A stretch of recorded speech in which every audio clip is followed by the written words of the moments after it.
Santiago 5:15.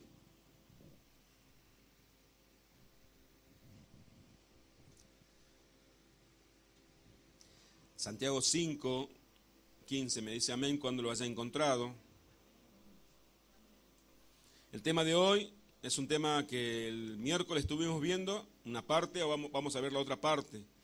Es un tema muy importante, como todo lo que contiene la palabra de Dios, pero yo me animo y me atrevo a decir que esta predicación, esta enseñanza es de suma importancia, de vital importancia. El tema es la oración eficaz. Todo cristiano tiene que orar, partamos de ese punto. No existe un cristiano que no ore, no existe un cristiano que no lea la Biblia, no existe un cristiano que no se congregue. Es lo mismo que podríamos decir, no existe un pez puede vivir fuera del agua, un pez puede vivir sin nadar, un cristiano no puede vivir sin orar. Un cristiano no puede vivir sin estar en comunión con Dios. Como yo le decía el miércoles a los hermanos, nosotros leemos la Biblia, Dios nos habla a nosotros oramos, nosotros le hablamos a Dios.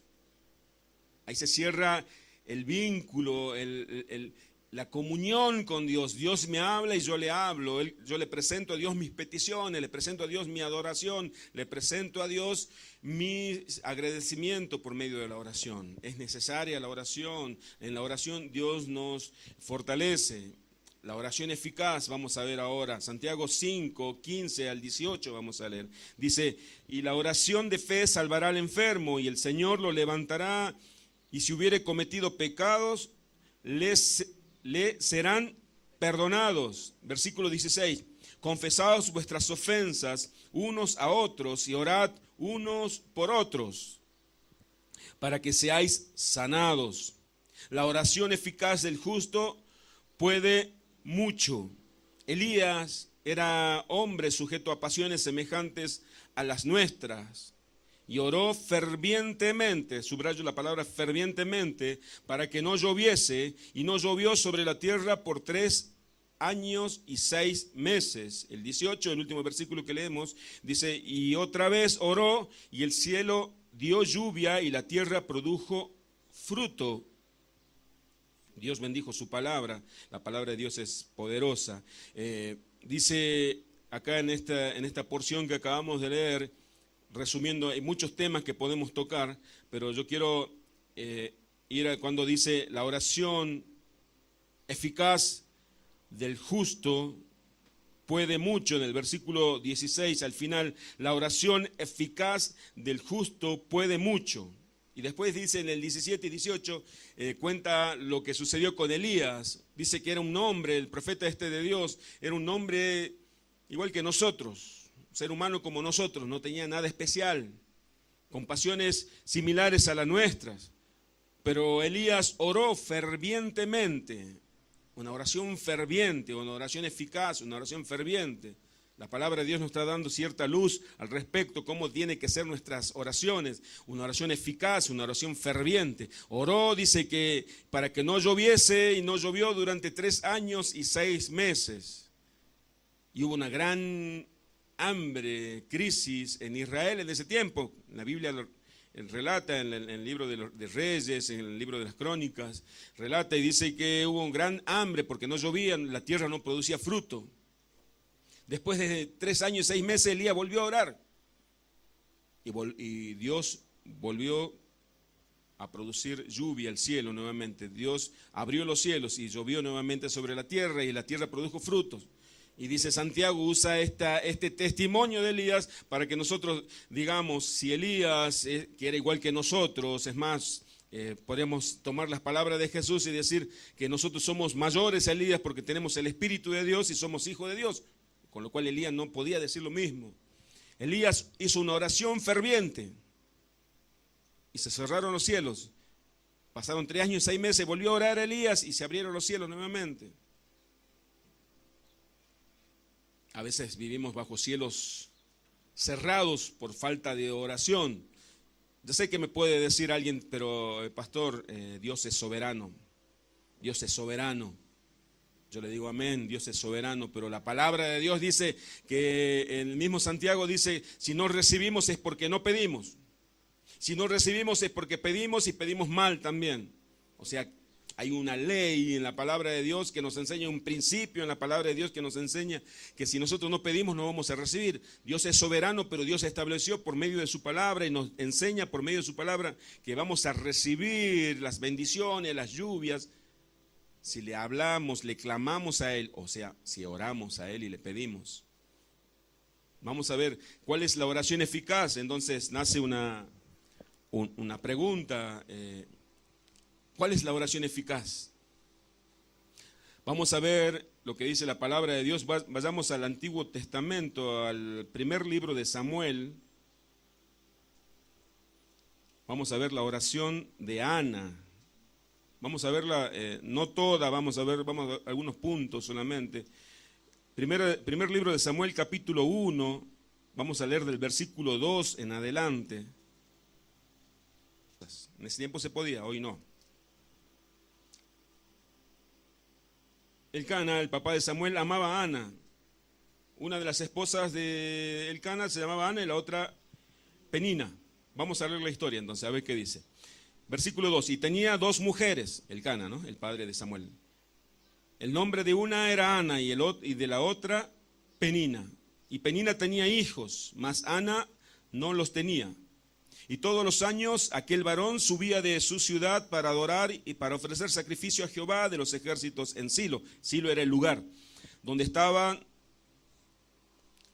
dice, donde estaban dos hijos de Elí, Ofni y Fines, sacerdotes de Jehová. Versículo 4. Y cuando llegaba el día en el que Elcana ofrecía sacrificio, daba a Penina su mujer y a todos sus hijos y a todas sus hijas, a cada uno su parte, pero a Ana daba una parte escogida porque amaba a Ana, aunque Jehová no le había concedido tener hijos. ¿Qué le daba? En los días que tenía que ofrecer sacrificio, una vez al año iban a ofrecer sacrificio, ofrecían una ofrenda de algún animal. Esa ofrenda era presentada, pero esa era cocida en fuego y después de esa ofrenda tomaba la carne y repartía a los hijos. Elcana repartía con Penina, con los hijos y las hijas que tenía con Penina, pero a Ana le separaba una porción especial porque Elcana amaba a Ana, pero Ana no tenía hijos. Y ahora bien, vamos a ver el versículo 6 y 7, ahí vamos a abrir un punto. Dice, y su rival la irritaba, enojándola, versículo 6 estoy leyendo, y entristeciéndola, porque Jehová no le había concedido tener hijos. Y así hacía cada año cuando subía a la casa de Jehová, la irritaba así, por lo cual Ana lloraba y no comía. Nos detenemos allí. A veces, no digo siempre, pero Dios, estoy hablando para cómo Dios trata a sus hijos, cómo Dios nos trata a nosotros. Dios permite que muchas personas se conviertan en Penina, que nos irriten. ¿Sabe? Estaba buscando en el diccionario la palabra qué significa irritar. Le hacía sentir ira. Penina le hacía sentir ira a Ana, eran dos esposas con un solo esposo. Le habrá dicho, yo tengo hijos, vos no tenés hijos. Vos no le pudiste dar hijo a tu esposo, yo sí. Y le di muchos hijos. Dice que Ana lloraba, no comía, se amargaba. A veces Dios permite que nos hagan la vida imposible. ¿Por qué? Con un propósito. Ya vamos a ver cómo canalizó toda esta situación Ana, la mamá de Samuel. Ya sabemos que, si decimos que la mamá de Samuel, sabemos que ya Ana fue madre. Pero ¿cómo llegó a ser madre? Porque le buscó a Dios con todo su corazón. La necesidad a veces a los hijos de Dios, no a veces, la necesidad de los hijos de Dios es la que nos empuja, nos impulsa a buscarlo a Dios con todo nuestro corazón. Dice que Ana recibía humillaciones, Ana recibía burlas, Ana era irritada, lloraba, no comía. El versículo 8, vamos a continuar. Elcana, su marido, le dijo: Ana, ¿por qué lloras? ¿Por qué no comes? ¿Y por qué está afligido tu corazón? ¿No te soy yo mejor que 10 hijos? Aquí vemos que una buena intención del esposo, ¿no? ¿Por qué lloras, Ana? ¿Por qué estás afligida? ¿Que acaso yo no soy mejor que tus 10 hijos? Dice, yo, tu esposo, no soy mejor que 10 hijos. A veces también vamos a encontrar personas que nos quieran hacer quedar en ese conformismo. Quédate así como estás. Esta será voluntad de Dios que estés sufriendo. Debe ser voluntad de Dios que seas humillada. Sí es voluntad de Dios, pero no es el propósito final de Dios ese. O sea, Dios no quiere que nosotros vivamos humillados, que vivamos sufriendo, sino que Dios usa el sufrimiento y las humillaciones para algo, para que su nombre sea glorificado, para sacarnos de esa situación de estancamiento en la que estamos muchas veces. Ana dice que por años soportó las humillaciones, por años Ana soportó las burlas, por años Ana fue irritada, hasta que un día cambió. Continuamos. Versículo 9. Dice: y se levantó Ana después que hubo comido y bebido en Silo, y mientras el sacerdote Elí estaba sentado en una silla junto a un pilar del templo de Jehová, ella con amargura de alma oró a Jehová y lloró abundantemente. Nos detenemos un momentito aquí también. Usted ya está haciendo en su mente, en su imaginación la historia, lo que estamos leyendo. El esposo tratándola de consolar: tranquila, quédate como estás. Y con muy buena intención, alguno puede decirnos: quédate tranquila, estás. Dios quiere que vivas así. Yo me pregunto algo, y me preguntaba cuando estaba estudiando esto: ¿en qué se glorifica Dios cuando yo soy humillado? ¿En qué se glorifica Dios si yo estoy sufriendo todo el tiempo? ¿Dónde está glorificado Dios?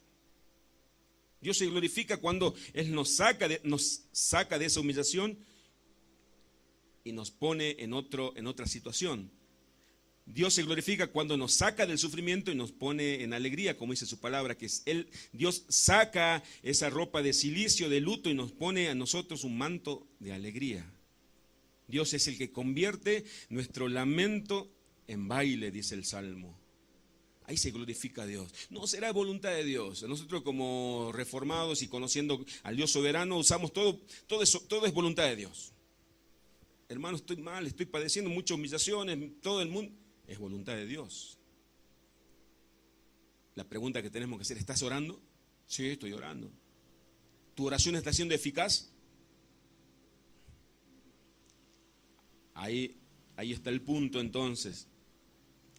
Dice que Ana un día dijo, en el versículo 10, ella con amargura, yo quiero que se fije en el versículo 10, fije su vista en el versículo 10. Ella con amargura de alma oró a Jehová y lloró, no poquito, abundantemente.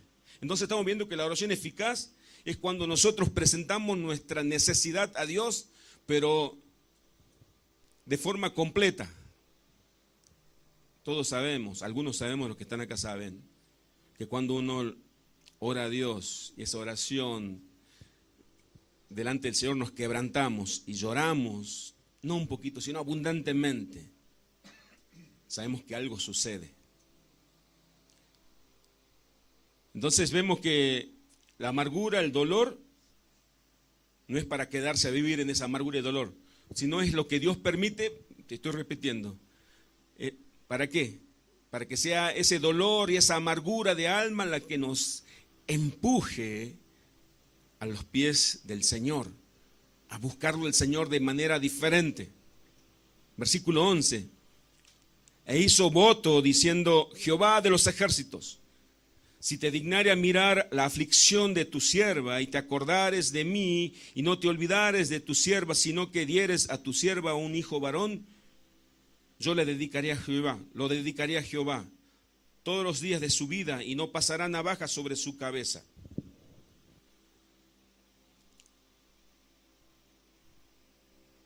¿Sabe lo que hizo Ana en este momento de la oración? Se comprometió. Hizo un voto, un compromiso, una promesa delante de Dios. Vamos a ver lo que es la promesa. Señor, si me das un hijo. Ana se rebeló. Yo le voy a decir algo que siempre dijeron, que ser rebelde está mal. Yo le digo, voy a cambiar. Ser rebelde no está mal. Depende contra quién nos rebelamos. Ana se rebeló contra la esterilidad. Ana se rebeló contra la humillación. Ana se rebeló contra todos aquellos que le hacían burla. Pero no se rebeló contra Dios. Se humilló delante de Dios. Con amargura de alma se presentó delante de Dios y lloró y clamó a Dios, pero se comprometió con Dios también. La promesa, dijo, Señor, si me das un hijo, yo te prometo que ese hijo lo voy a consagrar para que te sirva. Y dice que no lo iba a cortar el cabello, no lo iba a cortar. Ese era un modo en que en ese tiempo los varones se consagraban a Dios, tenían el cabello largo, nunca se cortaban el pelo, como fue con Sansón. Se llamaban los nazareos. Usted en la Biblia puede encontrar y puede ver qué tipo de personas dedicaban su vida completamente a Dios. No tomaban nada de alcohol, no se cortaban. Era una consagración total. Pero no nos vamos por allá. Entonces volvamos a la oración de Ana. Ana se comprometió. Entonces estamos viendo que la oración eficaz es presentar nuestro dolor, nuestra necesidad de Dios completamente, pero también es comprometerme con Dios. Dice, por ejemplo, yo quiero que marque el libro de Samuel y vayamos a buscar otro pasaje en la Escritura. Eclesiastés 5:4. Vamos por un momentito nomás a Eclesiastés 5. Eclesiastés, después del libro de los Salmos. Eclesiastés después de Proverbios, Salmos, Proverbios, Eclesiastés 5:4.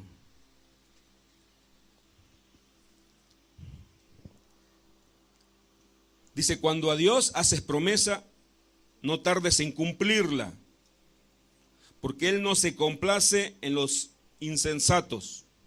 Cumple lo que prometes. Mejor es que no prometas y que no prometas y no cumplas. Hasta allí nomás. Ana prometió. Señor, te prometo. Yo creo que todos alguna vez hicimos esa oración de Ana. Señor, te prometo, si me... Dice la Escritura, el prometer no es para cualquiera. Sí, porque algunos prometen por emoción, luego esa emoción se desvanece. Ya lo encontró de Eclesiastés 5:4, yo quiero que me presten atención. Ana, en su necesidad, prometió a Dios, Señor, si me das un hijo y es varón, yo lo voy a consagrar, lo voy a llevar al templo. Va a ser tuyo. La promesa significa compromiso. Yo no le estoy diciendo que usted se comprometa con Dios, porque tengo que ser fiel a lo que dice la palabra, que la promesa no es para cualquiera, porque a veces prometemos por emoción y no cumplimos, pero Dios, como a nosotros sí, Él nos toma en serio, a nosotros toda palabra que sale de nuestra boca, Dios lo toma en serio. Yo te prometo, Señor, que si haces este milagro, yo te prometo que el Señor nos toma en serio, no es como nosotros. Él dice, bueno, pero tenés que cumplir. Hay una historia en el libro de los Jueces, que no lo voy a dar el texto para que no lo busque, no se tiente a buscarlo, donde había un juez que había prometido, Señor, si me das a tus enemigos, que me lo das en mis manos, o sea, si puedo vencer a mis enemigos, yo te prometo, le dijo, que la primera persona que cuando yo llegue al pueblo esté festejando, yo lo voy a matar y voy a ofrendártelo a vos. Esa promesa loca que hizo. ¿Saben lo que pasó? Dios permitió que él venciera a sus enemigos. Y cuando él llegaba a su casa, la que salía corriendo, esperándolo a recibirlo, era su hija. Se llamaba Ana, casualmente también. Y él cuando le vio a la hija, dijo, hija, no, ¿qué hiciste? Ahora tengo que cumplir. Yo le hice una promesa a Dios. Y la hija le dijo, papá, cumplí con tu promesa. Pero dame 2 meses porque soy jovencita, quiero quiero salir a visitar a mis amigas. Y después de los 2 meses vino y él tuvo que matar a su hija, porque dice, yo le prometí al Señor y no puedo dejar de cumplir. Fíjese el temor del Señor que tenía esta persona. Por eso digo, si usted va a prometer, no prometa a la ligera. Mejor que no prometa, porque si promete es cumplir, dice el Señor. ¿Por qué le aclaro? Porque estamos leyendo a Ana y leemos que Ana hizo una promesa y Dios le concedió la petición. Y yo voy a prometer algo a Dios y después si no cumplimos se va a meter en problemas con Dios, porque Dios es un Dios que todo, cada palabra que nosotros le decimos la toma como cierta. Por eso dice, mejor es que no prometas. El Salmo 24, por ejemplo, dice, ¿quién subirá al monte del Señor? El limpio de mano y puro de corazón, aquel que no ha elevado su alma a cosas vanas, ni que con su boca ha jurado con engaño, el que no habló mentiras. El que no le prometió y después no cumplió, se convirtió en un mentiroso delante de Dios. Entonces, pero la oración de Ana fue con compromiso, presentando toda su necesidad a Dios, llorando delante de Dios. Y nos hace acordar lo que dice el Salmo 51, 17, que al espíritu quebrantado, el corazón contrito y humillado, el Señor no va a despreciar. Cuando nos presentamos delante de Dios con una necesidad total y sabemos que el único que nos puede ayudar es Dios y fuera de Dios no hay solución, pero allí lloramos por nuestra amargura y nuestra necesidad, dice el Salmo 51, 17, dice que Dios no va a despreciar tu corazón. O sea, Dios lo va a apreciar tu corazón. Una oración con compromiso, con necesidad, comprometerse, consagrarse a Dios. Vamos a Jonás, busca el libro de Jonás.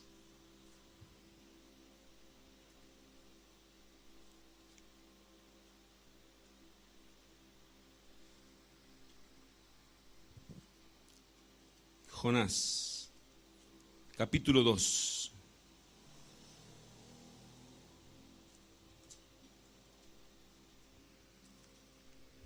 ¿Todos conocen la historia de Jonás?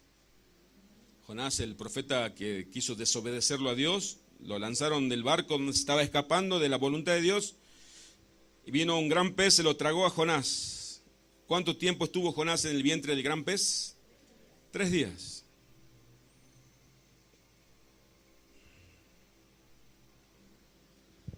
Jonás 2:5.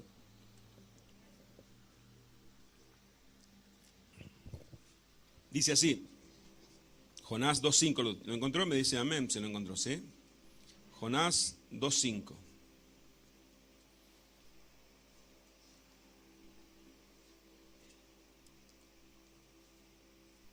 Estamos viendo que Ana soportó años, la humillación, el sufrimiento, hasta que se determinó a buscar la ayuda de Dios.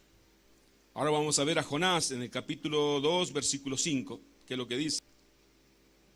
Jonás 2:5 dice así, las aguas me rodearon hasta el alma, rodeóme el abismo, el alga se enredó a mi cabeza.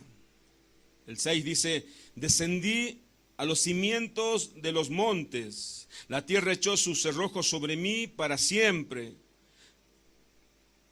Mas tú sacaste mi vida de la sepultura, oh Jehová, Dios mío, cuando mi alma...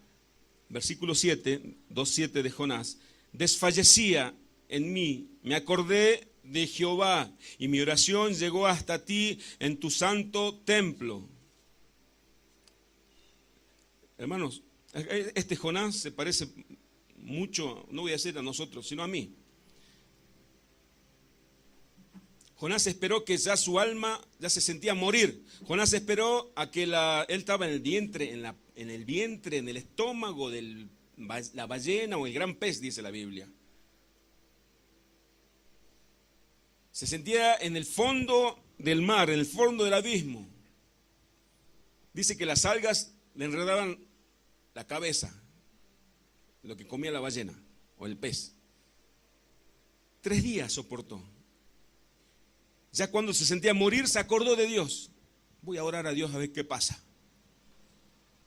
Mi oración llegó hasta ti, en tu santo templo, dijo. Y Dios le oyó, y Dios le sacó de esa situación.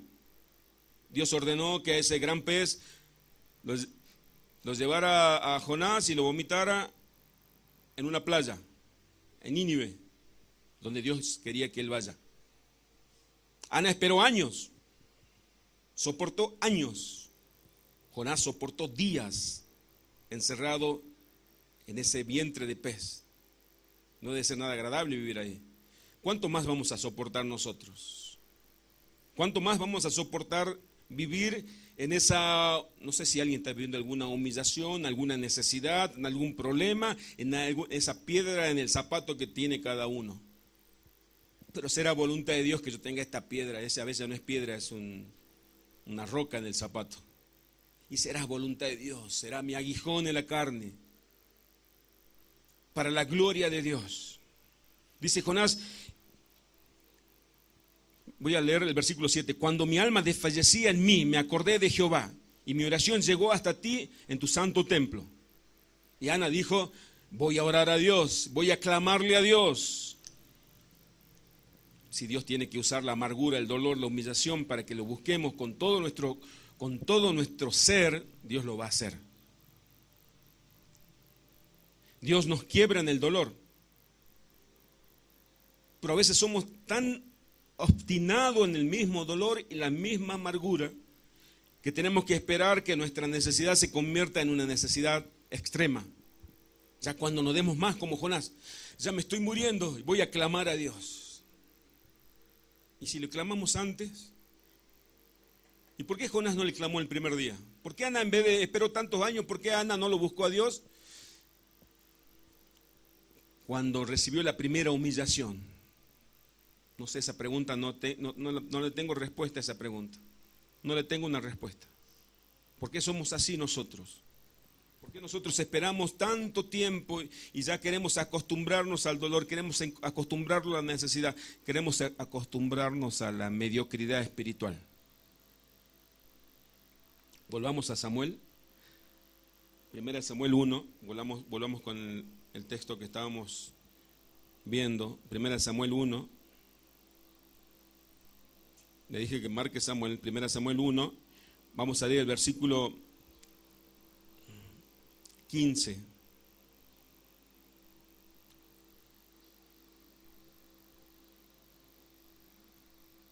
Versículo 15. El 14 vamos a leer. 1 Samuel 1, 14. Entonces le dijo Elí, ¿hasta cuándo estarás ebria? Digiere tu vino. Y Ana le respondió, porque él veía que Ana dice que movía la boca, pero no emitía palabra porque estaba tan emocionada, tan quebrantada. Y el sacerdote prejuzgó y dijo, esta mujer está borracha. Entonces el versículo 14, entonces le dijo, ¿hasta cuándo estarás ebria? Digiere tu vino. Y Ana le respondió, diciendo, no, Señor mío, yo soy una mujer atribulada de espíritu, no he bebido vino ni sidra, sino que he derramado mi alma delante de Jehová. ¿Cuál es la oración eficaz? Otro punto más, otra enseñanza más. Derramar nuestra alma delante del Señor. ¿Qué es derramar el alma? Derramar el alma cuando, ¿sabe cuándo derramamos el alma? Cuando lloramos. Nuestra alma la derramamos cuando salen lágrimas a nuestros ojos. Y iba a decir moco de nuestra nariz, pero no queda muy poético. Cuando derramamos, ese derramar el alma. Cuando nuestro dolor sale y lo presentamos al Señor. A veces estamos tan duros, soy fuerte. No, si yo soy una mujer fuerte. No, si yo soy un hombre bien fuerte. El único fuerte es el Señor. Es por eso vemos tantas personas que están conviviendo con tanto dolor que se le nota hasta en la expresión y hasta cuando habla, porque dice la Biblia, de la abundancia del corazón habla la boca. Será voluntad de Dios. Dios te dice hoy, no es mi voluntad esa. Mi voluntad es que me busques. Mi voluntad es que derrames tu alma delante de mi presencia. Mi voluntad es que me busques como si creyendo que es la última alternativa y la única alternativa. Y Dios tiene preparado tu petición. 16. Dice, no tengas a tu sierva como una mujer impía, porque por la magnitud de mis congojas y de mi aflicción he hablado hasta ahora. Elí respondió y dijo, ve en paz y el Dios de Israel te otorgue la petición que le has hecho. Y ella dijo, halle tu sierva gracia delante de tus ojos. Y se fue la mujer por su camino y comió y no estuvo más triste. Wow, ¿a qué psicólogo fue esta mujer? Al mejor de todos, al Señor. Versículo 19, fíjese. Y levantándose de mañana, adoraron delante de Jehová y volvieron y fueron a su casa en Ramá. Y Elcana, el marido, se llegó a ella, tuvo relaciones sexuales. La Biblia usaba eufemismo para que no... Elcana se llegó a ella, se llegó a Ana, su mujer, y Jehová se acordó de ella. Versículo 20, aconteció que al cumplirse el tiempo después de haber concebido, Ana dio a luz un hijo y le puso por nombre Samuel, diciendo, por cuanto le pedí a Jehová.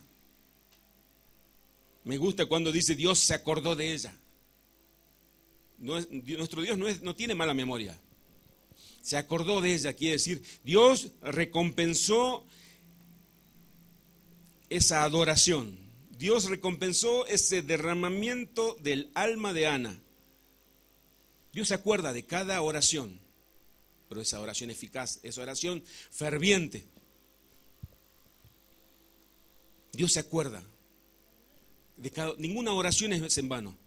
Ninguna adoración que le hagas es en vano. Quiero abrir un paréntesis para que usted lo tenga como una perla de que ese Dios que tenemos no se olvida de nada y como dice en Apocalipsis, conozco todas tus obras, dice el Señor, yo sé todo lo que hiciste y nada es en vano, todo va a tener tu recompensa. ¿Cuántos conocen?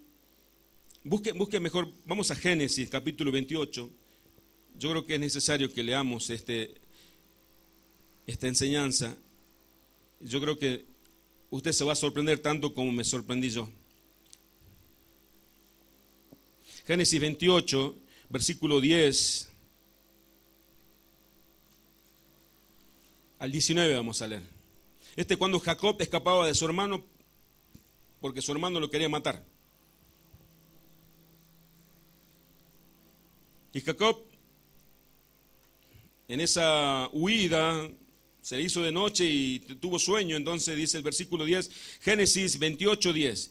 Salió pues Jacob de Beerseba y fue a Harán y llegó a un cierto lugar y durmió allí, porque ya el sol se había puesto y tomó de las piedras de aquel paraje y puso a su cabecera y se acostó en aquel lugar. Versículo 12, y soñó. Y aquí una escalera que estaba apoyada en la tierra y su extremo tocaba el cielo. Y aquí ángeles de Dios que subían y descendían por ella. Y aquí Jehová estaba en lo alto de ella, el cual dijo, fíjese, Dios le habló en sueño, yo soy Jehová tu Dios, yo soy Jehová, el Dios de Abraham, tu padre, el Dios de Isaac.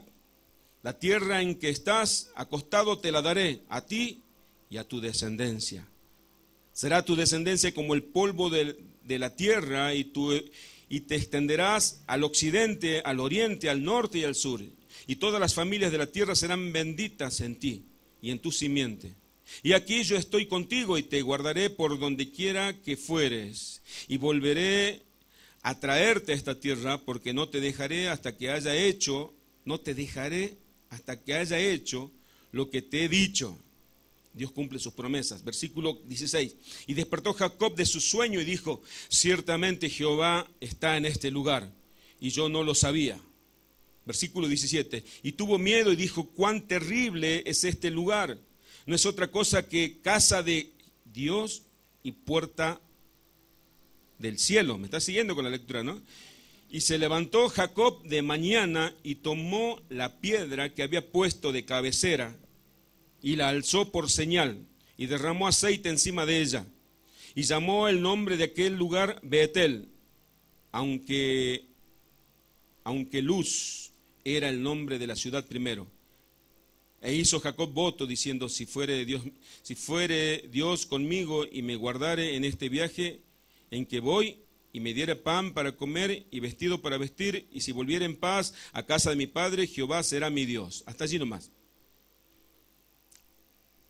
Jacob se escapaba. Esas noches terribles, esas noches, creo que alguna vez todos tuvimos esa noche de que nuestra almohada se convierte en piedra. Pero en esa almohada de piedra Dios le habló, le reveló su voluntad. Y Jacob se despertó, se acostó, fíjese, se acostó durmiendo con una aflicción. Y se despertó diciendo, este lugar es casa de Dios, es puerta del cielo, porque Dios me habló aquí. Pero ¿qué tiene que ver con que Dios se acordó?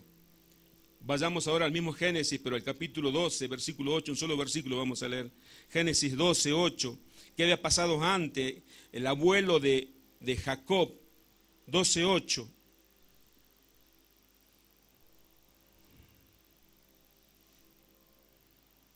De Génesis, luego se pasó de allí a un monte al oriente de Betel y plantó, hasta hablando de Abraham, y plantó su tienda teniendo a Betel al occidente y ahí al oriente. Y edificó allí altar a Jehová e invocó el nombre de Jehová. Allí donde levantó el abuelo de Jacob un altar, allí le habló Dios al nieto, a Isaac. ¿Qué quiere decir esto, hermanos? Dios se acuerda, así como se acordó de la oración de Ana, se acuerda de cada altar que nosotros le levantemos, de cada adoración, de cada ofrenda que le demos a Dios. Dios la tiene en cuenta. Y Dios se va a acordar no solamente de nosotros, sino de tus hijos y de tus nietos también. Porque Dios es un Dios que Él recompensa. Es un Dios de recompensa. Dios recompensa cada acción buena, pero Dios recompensa también a lo malo por cada acción mala. Porque Dios es un Dios justo. Y dijo Jacob, acá estaba Dios y yo no lo sabía. Quizás la oración que hoy estábamos haciendo, que los padres, las madres están haciendo por sus hijos, un día van a tener sus hijos un encuentro con Dios. Y nosotros quizás a veces pensamos, oré y no vi cambio en mis hijos. Pero en un momento van a tener encuentro con Dios, porque como Abraham levantó un altar para Dios, en ese mismo lugar, dice, me sorprende eso, Jacob tuvo la revelación y tuvo un encuentro genuino con Dios. Y Dios le confirmó la promesa, y ese lugar se llamó Betel porque Jacob le puso Betel. Cuando hablaba de Abraham dice Betel, pero ese nombre le había puesto Jacob después. Casa de Dios, puerta del cielo, lugar de encuentro con Dios. Dios se acuerda de cada una de nuestras oraciones, si nuestras oraciones son de corazón, como decía Jesucristo. Porque hay oraciones que no son de corazón. Jesucristo decía, este pueblo, al pueblo de Israel, este pueblo de labios me honra, pero su corazón está lejos de mí. Que nuestro corazón esté rendido completamente a Dios para que nuestra oración sea eficaz, para que nuestra oración sea escuchada por Dios. ¿Qué acaso tenemos un Dios que no tiene amor, un Dios que no se compadece de nuestras necesidades? ¿Que acaso tenemos un Dios que les gusta, le agrada cómo sufren sus hijos? Cada sufrimiento tiene un propósito. El propósito es transformarnos, el propósito es purificarnos, pero el propósito es que le busquemos a Él con todo nuestro corazón. Y hay muchas historias más que puedo leerle. Tomé la oración de Ana como ejemplo, que Ana no se conformó. Pero la crítica que yo le hago a Ana es que esperó muchos años. Esperó muchos años. La crítica que le hago a Jonás es que esperó 2 días. Si la palabra nos dice, no seas como Ana, que esperó años, y no seas como Jonás, que esperó 2 días en el vientre del pez. Ahora es el tiempo. Hoy es el tiempo. Hoy es el día que Dios puede mover su mano a favor. Simulemos el dolor, sino Dios quiere que nosotros le clamemos hasta, como dijo Jesús, todo aquel que busca encuentra. Todo aquel que pide, recibe. Todo aquel que llama, se le abre, dijo Jesús. Pero usted tiene que seguir pidiendo, tiene que seguir buscando, tiene que seguir llamando. Es por eso que Jesús dijo, el último versículo, le prometo que es el último. Yo sé que hoy trabajo mucho con la Biblia. Lucas 18:1. Da para cerrar. Lucas 18. Dice, también le refirió Jesús una parábola sobre la necesidad de orar siempre. Diga siempre. Y no desmayar. Diga y no desmayar. Bien, ya quedó grabado en su disco rígido. No desmayar significa no darse por vencido. Jesús le contó una parábola de la viuda y el juez injusto. ¿Quién la conoce? una viuda que buscaba justicia del juez, un juez malo, ateo, malo, y logró lo que ella quiso, la mujer, por su persistencia, por ser persistente, por ser constante. Jesús dice, le voy a contar, fíjese el Señor, tanto amor mi Señor. Yo digo, se tomó el trabajo de contarle una parábola, una historia, para que nosotros, cabeza dura, entendamos.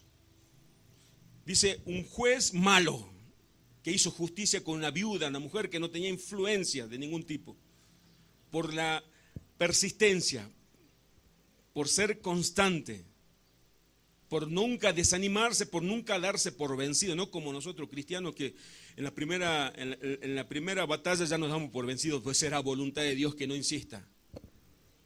Dice el Señor, yo le voy a contar una historia por la necesidad que hay, que ustedes tienen que orar siempre, no esporádicamente. La oración, amados y amadas del Señor, tiene que ser nuestro estilo de vida. No tiene que ser como la rueda de auxilio del auto, que cuando uno le abre, a veces está tan duro, porque no se pinchó nunca y va y quiere desenroscar, y está tan duro porque, bueno, te necesito rueda de auxilio y te saco. Así a veces oramos a Dios cuando se nos pincha la rueda. Siempre, de orar siempre y no darse por vencido, y no desmayar, y no se dé por vencido. Si Jesús contó esta historia, ¿saben lo que está diciendo? Hay tantas cosas hay de tantas bendiciones que no estás disfrutando porque no estás pidiendo. Estás viviendo el vientre del pez tantos tiempos por no clamarme y buscarme. Estás siendo humillada, estás siendo irritada como Ana tantos años por no ir a mi presencia y derramar tu alma delante de mí. Te estás humillando delante de los demás, pero no te humillas delante de mi presencia, está diciendo el Señor. Por eso es importante que no dejes de orar nunca, que no te desanimes, que no te des por vencido, dice el Señor. Porque de esa forma se glorifica al Señor. Iglesia, es hora que nos despertemos. Es hora que